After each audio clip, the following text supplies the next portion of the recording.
हर साल की तरह पूरे भारतवर्ष में अभी कुछ ही दिनों में श्री कृष्ण जन्मोत्सव मनाया जाएगा और विश्व हिंदू परिषद नागपुर महानगर के द्वारा इस साल भी श्री कृष्ण जन्मोत्सव के उत्सव में एक शोभा यात्रा का आयोजन किया जा रहा है। पिछले साल इन्होंने 25,000 से ज़्यादा हिंदू भाइयों को इस शोभा यात्रा से जोड़ा था और श्री कृष्ण जन्मोत्सव को 4 चांद लगा दिए थे।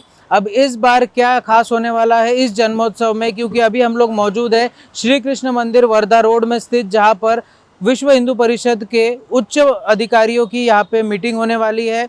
आगे के कार्यक्रम तय किए जाएंगे और किस तरीके से इस बार का श्री कृष्ण जन्मोत्सव मनाया जाएगा उसके बारे में चर्चा होगी। जो हिंदू के नाम पे काम कर रहे हैं, ये जिम्मेदारी हमारी है। 1969 में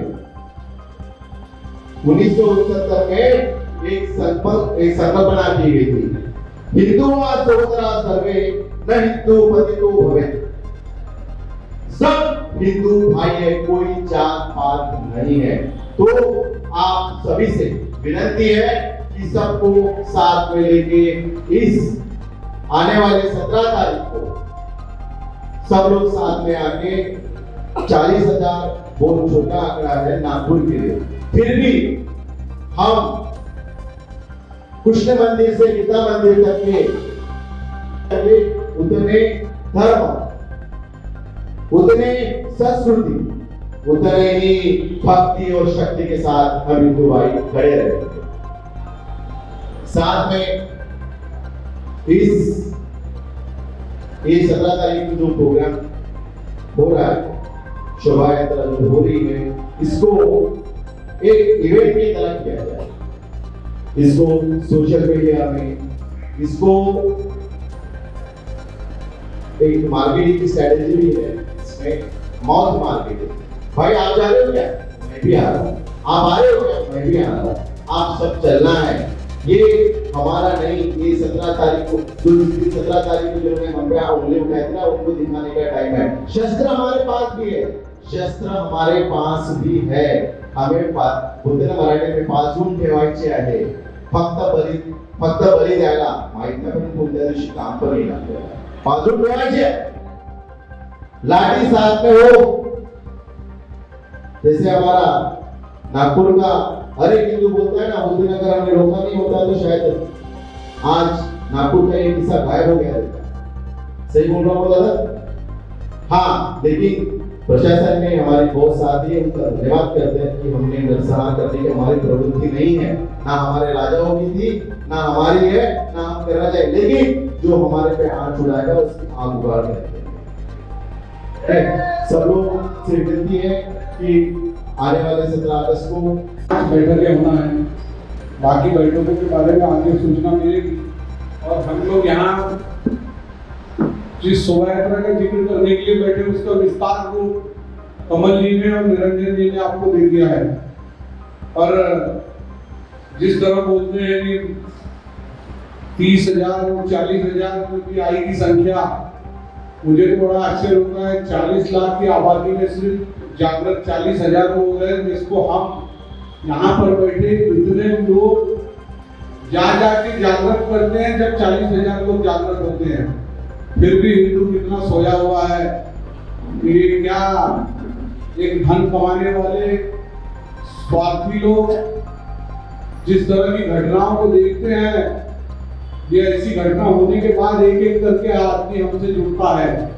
बाद में हमारे पास आते हैं, हमारे साथ ऐसा हुआ, हमारे साथ वैसा हुआ। हम लोगों की रातों की नींद और चैन खराब करके हमसे अपना कार्य करा लेते हैं। फिर भी हमारे साथ बहुत कम लोग जुड़ते हैं, इतना स्वार्थी हिंदू है। और हम लोग यहाँ पर रात और दिन करके एक साथ पूरा खून पसीना लगाने के बाद धर्म का जागरण का काम करते हैं। विश्वोत्पत्त्यादि हेतवे तापत्रय विनाशाय श्री कृष्णाय वयं नमः। मंच पर उपस्थित सभी गणमान्य महानुभाव, सामने बैठे हुए सभी भाई, माता, माताएं, बहन। आता ह्या शोभायात्रेमध्ये आपण जे नियोजन करतो ते इथून सुरू होतं आणि एका मंदिरात त्याचं समापन होतं। आता इथे हे जे पावसाचे मागच्या वर्षी मी बघितलं होतं की इथे पाऊस होता आणि खूप चिखल झाला होता. तर इथे मी विश्वस्त आहे या मंदिराची. त्याच्यामुळे आपण इथे काहीतरी अजून वेगळं पत्री वगैरे टाकून त्याची व्यवस्था करूया. तर पहिला पॉईंट हा आहे. दूसरा पॉईंट हा आहे की जामीन जसं म्हटलं होतं तो कितना खौफनाक होगा. पार्ट 1 में भी उन्होंने जो किया है उसके परिणाम हम आज तक भोग रहे हैं. इतना हिंदू भोला हो सकता है. देखिए उन्होंने अपनी गाड़ियां और वहां से अपनी 2 व्हीलर सारी छोड़कर वहां पर बरोबर अपनी जगह पर डाल दिया कि जहाँ तक हम लोग जा नहीं पाते. उन्होंने हमारी गाड़ियां चलाई. क्षेत्र में हमने यह किया था कि जब विश्व हिंदू परिषद के 60 वर्ष पूर्ण हो गए तो हमने 60 झांकियों का लक्ष्य रखा. तो 60 झांकियां थी. हमने पिछले बार 25,000 का लक्ष्य रखा. तो 25,000 यहाँ पर हिंदू पूरे हमारे सनातनी हिंदू थे. हमारी माताएं बहनें मिलाकर सब थे.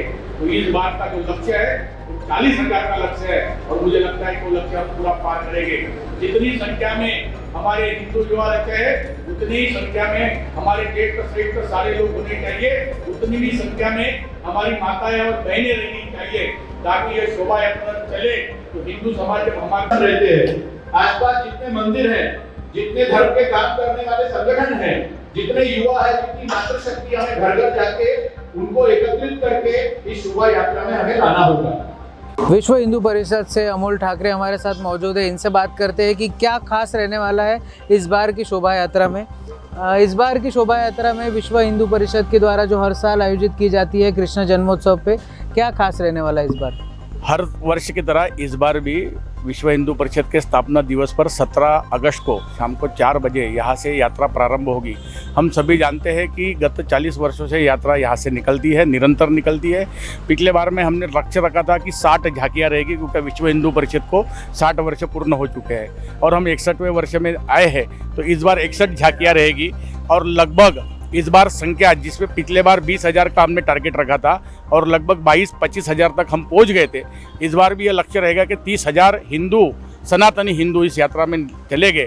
और नए प्रकार में तो जो शंखनाद होता है, एक साथ 108 ब्राह्मण चलते हैं जो इसमें वेद बोलते हुए मंत्र का उच्चारण करते हुए चलते हैं. और अन्य अन्य प्रकार के भी जो अखाड़े हैं, जिस पर लास्ट टाइम 2-3 अखाड़े थे, इस बार भी उस अखाड़ों की संख्या बढ़कर 5 हो, इस बार हमारा पूरा प्रयास शुरू है. और अभी आज उसकी पहली नियोजन बैठक हमारी यह गोरक्षण मंदिर में है. और हम गए 4 वर्ष से इस शोभा यात्रा का संयोजक करके हमारे आदरणीय भैया जी चौबे यह उसका अध्यक्ष स्थान संभाल रहे हैं. और अभी इसके बाद भी और 3 हमारी बड़ी बैठकें होगी और 17 तारीख को भव्य शोभा यात्रा होगी. जिस तरीके से नियोजन होता है, क्या प्रक्रिया होती है और किस तरीके से नियोजन करने में क्या क्या तकलीफें आपको आती है? नियोजन विश्व हिंदू परिषद के माध्यम से जो होता है तो हमारे संगठन के द्वारा जो होता है तो इसमें कोई परेशानी कुछ नहीं है.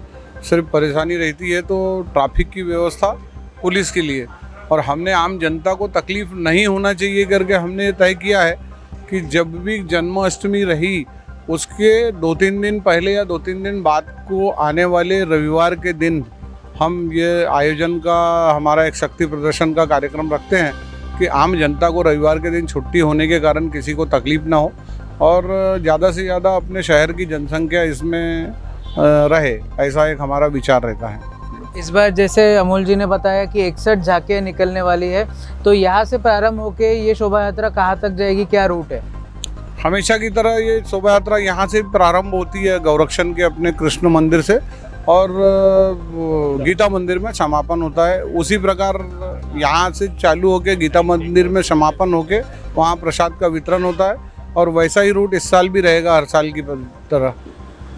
एक आखिरी सवाल लेना चाहेंगे, किस तरीके से ये देखते हैं आप कि जब अभी ये यात्रा शुरू होगी तो हिंदू भाइयों से क्या अपील करना चाहते हैं? मैं इतना ही कहना चाहूँगा, जितने भी हमारे सनातनी हिंदू भाई है, हमने भव्य बाकी के अन्य अन्य शोभा यात्रा देखी है. नागपुर ये शोभा यात्रा का माहेर घर करके जाना जाता है. नागपुर में विभिन्न स्थानों पर बड़ी बड़ी शोभा यात्रा निकलती है. पर मैं आपके माध्यम से, राष्ट्रवान के इस न्यूज़ चैनल के माध्यम से यहाँ की सारी हिंदू जनता को, सनातनियों को हम इतना ही विनंती करते हैं, आग्रह करते हैं कि यह शक्ति प्रदर्शन का समय है। हमने इस यात्रा में आके अपनी शक्ति दिखानी है और ज़्यादा से ज़्यादा संख्या में आकर अपनी शक्ति दिखाने का यह सुनहरा अवसर यह स्थापना दिन पर आया है और इसी माध्यम से हम यहाँ के सनातनी हिंदुओं को अपील करते हैं। किस तरीके से देखते हैं जो अभी ये शोभा यात्रा निकलने वाली है, कृष्ण जन्मोत्सव में नागपुर में धूमधाम से मनाया जाएगा, 25,000 से ज़्यादा लोगों के जुड़ने की यहाँ पे संभावना जताई जा रही है, किस तरीके से देखते हैं? सर्वप्रथम नमस्कार, जय श्री राम। 25,000 लास्ट ईयर सब लोग हम धर्म के भाई, हिंदू धर्म के भाई लोग सब इकट्ठा हुए थे। धर्म का जो ये तेजोमय यात्रा है इसको आगे बढ़ाते हुए इस साल हमारी जो सोच है कि अराउंड 40,000 लोग सहभागी होंगे, देखने वाले नहीं, साथ होंगे। आपके चैनल के माध्यम से मैं सबको विनंती करता हूँ, आइए, यही समय है जो लोग धर्म के नाम पे गोली चलाते हैं उनको सबक सिखाने का, उनको समझाने का, उनको दिखाने का कि हम सब हिंदू एक साथ है। जय श्री राम। नागपुर में प्रसिद्ध विश्व स्तर पे 2 प्रमुख आयोजन होते हैं। एक जब पोद्देश्वर राम मंदिर से प्रमुख रूप से हम राम जन्मोत्सव साजरा करते हैं, उसमें देखने वालों की संख्या लाखों में होती है और झांकियाँ भी बहुत बड़े पैमाने पे निकलती है। पर विश्व हिंदू परिषद स्थापना दिवस पे बजरंग दल की भूमिका प्रमुख होती है। इसमें झांकियाँ तो निकलती है पर रोड पे जो ताकत दिखती है हिंदुत्व की, वो बजरंग दल से दिखती है। बजरंग दल का पिछली बार 25,000 युवा रोड पे भगवामय करते हुए चल रहा था और पूरा शहर राममय और भगवामय हो गया था। इस बार हमारा जो नियोजन है वो, जो कि विश्व हिंदू परिषद को पूरे 60 वर्ष हो रहे हैं और हम 61वें वर्ष में पदन कर रहे हैं, तो 61 झांकियाँ इस बार ऐसा हमारा नियोजन है। और इस बार कम से कम 30,000 हिंदू युवा हिंदू की ताकत के साथ पूरे नागपुर को राममय भगवामय करेगा, ऐसा हमने संकल्प लिया है। एक आखिरी सवाल पूछना चाहेंगे, हिंदू भाइयों से क्या अपील करना चाहते हैं? ये जो 17 तारीख को शोभा यात्रा निकलेगी उसमें कैसे बढ़ चढ़ कर हिस्सा ले सकते हैं? ये हमारा आयोजन गौरक्षण सभा हितवाड़ प्रेस के बाजू से हमारी शोभा यात्रा का प्रारंभ होता है। 17 अगस्त को यहाँ पे शाम 4 बजे इसका प्रारंभ होगा शोभा यात्रा को। मैं सभी मेरे हिंदू सनातनी युवाओं से ये विनंती करता हूँ कि एक दिन हमारे धर्म के लिए, हमारी ताकत दिखाने के लिए, जो जिहादी धर्म के विरोध में सोचते हैं, जो ये सोचते हैं कि हिंदू सोया हुआ है, उनको ताकत स्वरूप दिखाने के लिए हिंदू सोया नहीं है। हिंदू की ताकत क्या है ये दिखाने का एक सुनहरा मौका हमें वर्ष में एक बार मिलता है।